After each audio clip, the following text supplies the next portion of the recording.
സുഗമദേവി സീരിയലിൻ്റെ പുതിയൊരു എപ്പിസോഡിൻ്റെ promo review വിശേഷങ്ങളിലേക്ക് എല്ലാവർക്കും സ്വാഗതം. അങ്ങനെ നമ്മളുടെ ശാരികയാണെങ്കിൽ ദേവികയും രാധികയും എല്ലാവരും പറഞ്ഞിട്ടും അതൊന്നും വകവയ്ക്കാതെ ഇതെല്ലാം എൻ്റെ വ്യക്തിപരമായ കാര്യം, അതിലാരും ഇടപെടണ്ട, അങ്ങനെ ഇടപെട്ടിട്ടുണ്ടെങ്കിൽ നിങ്ങളോടുള്ള എൻ്റെ ബഹുമാനവും അനുസരണയൊക്കെ പോവും, നിങ്ങൾ എൻ്റെ കാര്യത്തിൽ ഇടപെടാതിരുന്നാൽ നിങ്ങളോട് എനിക്കൊരു ബഹുമാനം അനുസരണയൊക്കെ ഉണ്ടാവും എന്നൊക്കെ പറയുമ്പോൾ ഈ ദേവികയാണെങ്കിൽ ആകെ ഷോക്കായി പോകുന്നുണ്ട്. ഒരിക്കലും ഈ ശാരികയിൽ നിന്നും ഇങ്ങനെ ഒരു പെരുമാറ്റമൊന്നും ദേവികയോ അതുപോലെ രാധികയോ ഒന്നും പ്രതീക്ഷിച്ചിരുന്നില്ല. അതുപോലെ തന്നെ മുരളിയോടാണെങ്കിലും ഈ ശാരിക വളരെ മോശമായ രീതിയിൽ തന്നെയാണ് സംസാരിക്കുന്നത്. മുരളിയോട് പ്രണയത്തിൻ്റെ കാര്യം ആരോടും പറയരുതെന്ന് ശാരിക പറഞ്ഞിട്ടുണ്ടായിരുന്നെങ്കിലും ഒരു പ്രത്യേക സാഹചര്യത്തിൽ ഈ മുരളി അത് നന്ദനോട് പറയുന്നുമുണ്ട്. പക്ഷേ നന്ദൻ ഒരിക്കലും മറ്റുള്ളവരോട് പറയുമെന്ന് വിചാരിച്ചിട്ടല്ല മുരളി പറഞ്ഞത്. എന്നാലും നന്ദനത് ദേവികയുടെ മുന്നിൽ വെച്ച് തന്നെ ദേവികയുടെ അച്ഛനോടും അമ്മേനോടും പറയുമ്പം അത് ദേവികയ്ക്ക് ബുദ്ധിമുട്ടാവുന്നുണ്ട്. പിന്നീട് ഈ നന്ദു അറിഞ്ഞിട്ടാണല്ലോ എല്ലാവരും കൂടി ശാരികയെ ഇങ്ങനെ ചോദ്യം ചെയ്തുകൊണ്ടിരിക്കുന്നത്. അതുകൊണ്ട് തന്നെ ഈ മുരളി കാരണം ഈ സംഭവങ്ങളൊക്കെ ഉണ്ടായി എന്നുള്ളതിൽ ശാരികയ്ക്ക് മുരളിയോടൊക്കെ നല്ല ദേഷ്യമാണ്.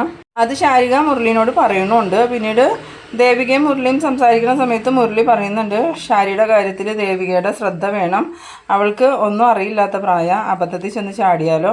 ശാരിക ചിലപ്പോൾ ആത്മാർത്ഥമായിട്ടായിരിക്കും പ്രണയിക്കുന്നത്, പക്ഷേ എതിർഭാഗത്തുള്ള ആൾ അഭിനയമാണോ എന്ന് നമുക്ക് പറയാൻ പറ്റില്ല. അതുകൊണ്ട് എപ്പോഴും ഒരു കണ്ണ് വേണം, ശാരിക എവിടെ പോകണമെന്നൊക്കെ ശ്രദ്ധിക്കണം കേട്ടോ. ആ സമയത്താണെങ്കിൽ ദേവിക പറയണുണ്ട്, നമ്മൾ എന്ത് ചെയ്യാനാണ് മുരളിയേട്ടാ, അവൾ കൊച്ചു കുട്ടിയൊന്നും അല്ലല്ലോ, നമ്മൾ ഇത്രയും നാളും കൊച്ചു കുട്ടിയാന്ന് വിചാരിച്ചായിരുന്നേ, ഇപ്പം തന്നെ കണ്ടില്ലേ അവൾ ആരോടും ഒരു വാക്ക് പോലും പറയാതെ സാരിയൊക്കെ കൊടുത്ത് ഒരു മുതിർന്ന പെണ്ണിനെ കൂട്ട് റെഡിയായി പോയേക്കണേ. ശാരിക ശരിക്കും എവിടെ പോയതാന്ന് വെക്കുമ്പോൾ അവൾ ഒരു സുഹൃത്തിനെ കാണാനാണെന്നാണ് പറഞ്ഞത്. ഇനിയിപ്പോൾ അവക്കടെ കാമുകനെ കാണാൻ പോയതാണോ എന്നും അറിയില്ല. അങ്ങനെ ദേവികയും മുരളി ഇങ്ങനെ സംസാരിച്ച് പോകുന്നുണ്ട്. പിന്നീട് ഈ ശാരികയാണെങ്കിൽ ശാരികയുടെ കാമുകനെ ആയിരിക്കും ഫോൺ ചെയ്യുന്നുണ്ട്. ആ സമയത്ത് കോളെടുത്ത ആൾ പറയുന്നുണ്ട്, ഞാൻ വന്നുകൊണ്ടിരിക്കുക, ഇപ്പം തന്നെ എത്തും. നേരെ ശാരിക അയാളോടും പറയുന്നുണ്ട്, എനിക്കിങ്ങനെ കാത്തു നിൽക്കണമെന്നൊന്നും ഇഷ്ടമല്ല, ഒരു കാര്യം പറഞ്ഞാൽ അത് കൃത്യസമയത്ത് തന്നെ നടക്കണം, അതെൻ്റെ നിർബന്ധമുള്ള കാര്യമാണ്. അങ്ങനെ സംസാരിച്ച് നിൽക്കുന്ന സമയത്താണ് നമ്മളുടെ രജനി മസാലദോശ ആവശ്യപ്പെട്ടതുകൊണ്ട് ഗിരീഷൻ മസാലദോശ വാങ്ങാനായിട്ട് പോകുന്നത്. പോണ വഴിക്ക് ഒരു പെൺകുട്ടി നിന്ന് ഫോൺ ചെയ്യണ കാണുമ്പം ഇത് പരിചയമുള്ള പോലെ തോന്നുന്നുണ്ടല്ലോ എന്ന് വിചാരിച്ച് ഗിരീഷിനാണെങ്കിൽ ബൈക്ക് നിർത്തിയിട്ട് ഇറങ്ങി വരുമ്പം നോക്കുമ്പോൾ കാണുന്നത് ശാരികേനെയാണ്. ശാരിക എന്താ ഇവിടെ എന്ന് ചോദിക്കുമ്പം ശാരികയാണെങ്കിൽ ഗിരീഷിനെ അവിടെ ഒട്ടും പ്രതീക്ഷിക്കാത്തത് കൊണ്ട് തന്നെ ആകെ ഇങ്ങനെ ഷോക്കായതുപോലെ ആവുന്നുണ്ട്. അല്ല, ഞാൻ വിചാരിച്ചു വേറെ ആരോ ആണ്, പക്ഷെ പരിചയമുള്ള ഒരാളാണെന്ന് തോന്നിയിട്ട് വണ്ടി നിർത്തി നോക്കിയതാ. എന്തായാലും ഞങ്ങളൊക്കെ കുട്ടിയാന്ന് വിചാരിച്ചുകൊണ്ടിരുന്ന ശാരിക ഇപ്പോൾ ഒരു മുതിർന്ന പെണ്ണായല്ലോ എന്ന്. അന്നേരം ഈ ശാരിക എന്തൊക്കെയോ അർത്ഥം വെച്ച പോലെ ഒരു മാറ്റം എപ്പോഴും വേണ്ടേ ഗിരീഷേട്ടാന്ന് ചോദിക്കുന്നുണ്ട്. ആ സമയത്ത് ഗിരീഷൻ പറയുന്നുണ്ട്, അത് പിന്നെ വേണ്ടേ, എന്നും ഒരുപോലെ ഇരിക്കാൻ പറ്റില്ലല്ലോ. അതല്ല, ശാരിക ആരെങ്കിലും പ്രതീക്ഷിച്ച് വെയിറ്റ് ചെയ്യുകയാണോ എന്ന് ചോദിക്കുമ്പം ശാരികയ്ക്ക് ആദ്യം എന്ത് പറയണമെന്ന് അറിയില്ല. പിന്നീട് ശാരിക പറയുന്നുണ്ട്, ഞാനൊരു ഫ്രണ്ടിനെ കാത്തു നിൽക്കാമെന്ന്. ഫ്രണ്ട് ആരാന്നൊന്നും പിന്നെ ഗിരീഷൻ ചോദിക്കണില്ല. എന്തായാലും ശാരിക ഇവിടെ നിൽക്കാമല്ലേ, ഞാൻ പോവാമെന്നും പറഞ്ഞ് ഗിരീഷൻ ബൈക്കിൽ കയറുന്ന സമയത്ത് ഗിരീഷിനൊരു സംശയം തോന്നുന്നുണ്ട്. ശാരിക ഇങ്ങനെ സാരിയൊക്കെ കൊടുത്ത് റെഡിയായി ഇവിടെ വന്ന് നിൽക്കണമെങ്കിൽ ശരിക്കും വരുന്നത് ശാരികയുടെ ഫ്രണ്ടെന്ന് പറയുന്നത് എന്തായാലും ഒരു പെണ്ണല്ല, ഒരു പുരുഷനായിരിക്കും. അത് ആരാണെന്നൊന്ന് കണ്ടെത്തണമെന്നും പറഞ്ഞ് ഗിരീഷിനാണെങ്കിൽ അവിടെ തന്നെ നിൽക്കുന്നുണ്ട്. പിന്നീട് കാണിക്കുന്നത് ദേവികേനെയും മുരളീനെയും തന്നെയാണ്. ദേവികയാണെങ്കിൽ മുരളിയോട് പറയുന്നുണ്ട്, എന്നാലും മുരളിയേട്ടാ ഈ ശാരികയുടെ സ്വഭാവം എങ്ങനെയാണ് ഇത്ര പെട്ടെന്ന് മാറിപ്പോയേ. ആ സമയത്ത് മുരളി പറയുന്നുണ്ട്, പെൺകുട്ടികളല്ലേ, അവർക്ക് ചില സമയത്ത് അവരുടെ ബുദ്ധി പ്രവർത്തിക്കില്ല, അതുകൊണ്ടാണ് ഇങ്ങനെയൊക്കെ പെരുമാറണേ. അല്ലെങ്കിൽ തന്നെ നവീൻ്റെ വിവാഹാലോചന വന്നപ്പോൾ തന്നെ ശാരിക്ക് പറയായിരുന്നു, പക്ഷെ അന്നൊന്നും പറയാതിരുന്നിട്ട് ശാരി ഇപ്പോൾ പറഞ്ഞപ്പം അത് എല്ലാവർക്കും ബുദ്ധിമുട്ടാക്കി എന്നുള്ളതൊന്നും ശാരി ചിന്തിക്കണില്ല. ഞാനിപ്പോൾ നന്ദനോട് പറഞ്ഞതാണ് അവൾക്ക് പ്രശ്നം, അതിനവൾ എന്നോട് വളരെ മോശമായ രീതിയിൽ തന്നെ സംസാരിച്ചതെന്നൊക്കെ പറയുന്നുണ്ട് കേട്ടോ. പിന്നീട് നമ്മളുടെ നന്ദനാണെങ്കിൽ വീട്ടിലിങ്ങനെ നിൽക്കുന്ന സമയത്ത് സിദ്ധാർത്ഥൻ വന്നിട്ട് നന്ദനോട് ചോദിക്കുന്നുണ്ട്, ഇവിടെ നിന്നൊരു ഫയല് നഷ്ടപ്പെട്ടു പോയത് നിൻ്റെ കയ്യിൽ നിന്നാണോ പോയേക്കണേന്ന് ചോദിക്കുമ്പം നന്ദൻ ചോദിക്കുന്നുണ്ട്, അതെങ്ങനെയാണെന്ന് വെച്ചാൽ എൻ്റെ കയ്യിൽ തന്നെ, അത് ദേവിയുടെ കയ്യിലുള്ള ഫയലല്ലേ എന്ന് ചോദിക്കുമ്പം അതെ ദേവികയുടെ കയ്യിലുള്ള ഫയൽ തന്നെയാണ്, പക്ഷെ അത് അവൾ കൊണ്ടുവന്ന് വെച്ചത് ഈ റൂമിലാണ്, ഈ റൂമിൽ നിന്നൊരു ഫയൽ പോകണമെങ്കിൽ അത് നീ അറിയാതെ പോവില്ല, സത്യം പറഞ്ഞോ നീ അത് ആർക്കാ കൊടുത്തേന്ന്. ആ സമയത്താണ് ഈ നന്ദൻ ഇങ്ങനെ നിന്ന് പരുങ്ങണ കാണുമ്പോൾ തന്നെ സിദ്ധാർത്ഥന് കാര്യങ്ങൾ മനസ്സിലാവുന്നുണ്ട്. എന്നിട്ട് സിദ്ധാർത്ഥൻ ചോദിക്കുന്നുണ്ട്, സത്യം പറഞ്ഞോ, ആരാ ഈ ഫയൽ എടുത്തുകൊണ്ടേ കൊടുത്തേ, ആർക്കാ കൊടുത്തേ, അത് നീ പറഞ്ഞില്ലെങ്കിലും ഞാൻ കണ്ടുപിടിക്കും. ഇത് വലിയ പ്രശ്നം ഉണ്ടാക്കണ ഒരു കാര്യമാണ്. നിനക്കത് അറിയാൻ പാടില്ലാഞ്ഞിട്ടാണോ നീ ആ ഫയൽ ഇവിടുന്ന് എടുത്തുകൊണ്ടുപോയെന്ന് ചോദിക്കുമ്പം നന്ദനാണെങ്കിൽ അത് അച്ഛാന്നൊക്കെ പറയുമ്പോൾ തന്നെ സിദ്ധാർത്ഥന് പൂർണ്ണമായിട്ടും ബോധ്യമാവുന്നുണ്ട് ഈ നന്ദൻ തന്നെയാണ് ആ ഫയൽ ഇവിടുന്ന് എടുത്തുകൊണ്ടുപോയേക്കണേന്ന്. ആ സമയത്ത് സിദ്ധാർത്ഥൻ നന്ദനോട് പറയുന്നുണ്ട്, ഫയൽ നീ ആർക്ക് കൊടുത്തു എന്നൊന്നും ഞാൻ ചോദിക്കണില്ല, പക്ഷേ 24 മണിക്കൂറിനുള്ളിൽ ആ ഫയൽ തിരിച്ചിവിടെ വരണം.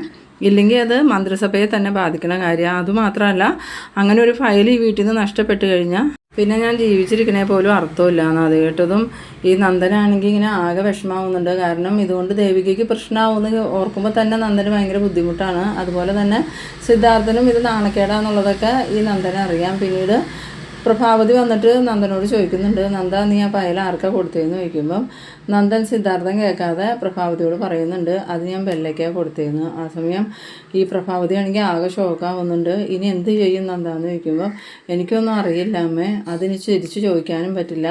ഇനി തിരിച്ചു ചോദിച്ചാൽ അവരാ കേസുമായിട്ട് മുന്നോട്ട് പോയാൽ ഞാൻ ജയിലിൽ പോകേണ്ടി വരുമെന്ന്. ആ സമയത്ത് പ്രഭാവതി പറയുന്നുണ്ട്, ഇത് വല്ലാത്തൊരു ചതിയായി പോയല്ലോ. ആ കേസിൻ്റെ പേരും പറഞ്ഞല്ലേ അന്ന് ഇസബല്ല ആ പ്ലാന്റിന് അനുമതി വാങ്ങിക്കൊടുത്തത്.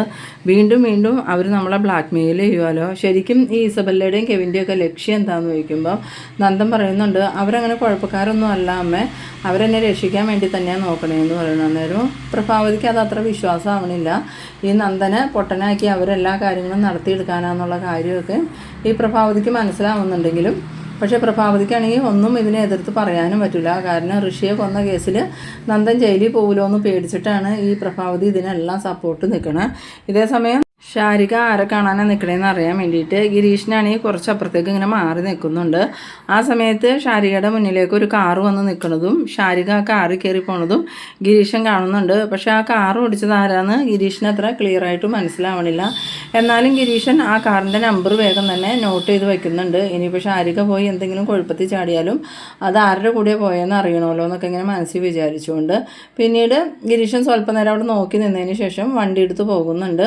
പിന്നീട് കാണിക്കുന്നത് നമ്മളുടെ രജനിയാണെങ്കിൽ ഗിരി പോയിട്ട് ഇതുവരെ കാണുന്നില്ലല്ലോ എന്നും പറഞ്ഞ് നോക്കിയിരിക്കുന്ന സമയത്ത് ഗിരിയാണെങ്കിൽ മസാല ദോശയൊക്കെ ആയിട്ട് വരുന്നുണ്ട്. അപ്പോൾ രജനി ചോദിക്കുന്നുണ്ട്, എന്താ ഗിരി ഇത്രയും വൈകിയെന്ന് ചോദിക്കുമ്പോൾ അത് വേറൊന്നുമല്ല, ഞാൻ പോയ വഴിക്ക് ഷാരികയെ കണ്ടിരുന്നു എന്ന്. അതിനെന്താ ഗിരി ഇത്ര വൈകിയെന്ന് ചോദിക്കുമ്പോൾ അതല്ലേ ഞാൻ പറഞ്ഞ ഷാരി ആരെയോ കാത്തവിടെ നിൽക്കുമായിരുന്നു, അത് ആരാന്നറിയാൻ വേണ്ടി ഞാനവിടെ നിന്നതാ.